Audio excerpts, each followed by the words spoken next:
अस्सलाम वालेकुम जी। आज बहुत ही हेल्दी ड्रिंक की रेसिपी मैं आपके साथ शेयर करूंगी। तो चलें इसे बनाना स्टार्ट करते हैं। पहले मैं एक पैन लूँगी और इसके अंदर 1 कप के जितना ये मैं पानी डाल दूँगी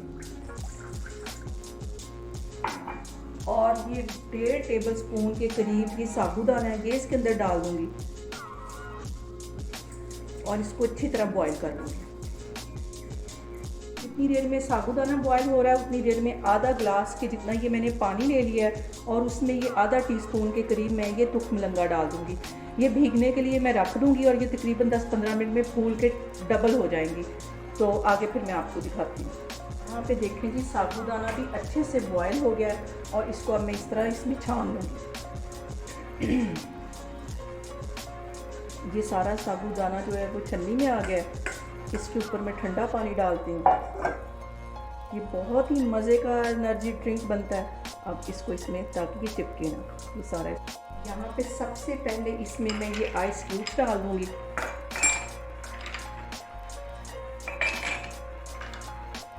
अब इसके अंदर ये जो मैंने साबूदाना बॉयल करके रखा हुआ था 1 टेबल स्पून के करीब ये मैं इसके अंदर डाल दूँगी। 1 ही टेबल स्पून इसमें मैं ये जो मैंने तुख मलंगा पानी में भिगो के रखी हुई थी ये भी बहुत गर्मियों में ठंडक देती हैं, ये 1 इसमें चम्मच डाल दूँगी। अब इसके अंदर मैं दूध डाल दूँगी।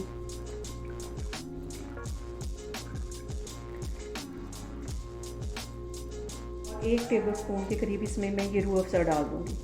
इन सारी ही चीज़ों को अच्छी तरह मिक्स कर लेना है। ये बहुत मज़े का और एनर्जी से भरपूर ये ड्रिंक बनता है। आप रमज़ान में इसको लाजमी ट्राई करें।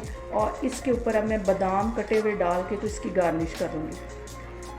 ये हमारा बहुत ही मज़े का हेल्दी दूध बन के तैयार हो गया। आप लोग भी इसको लाजमी रमज़ान में ट्राई करें और मुझे बताएं कि आपको मेरी रेसिपीज़ कैसी लग रही हैं। इंशाल्लाह ताला मैं एक और रेसिपी के साथ आपके सामने आऊँगी। अल्लाह हाफिज़।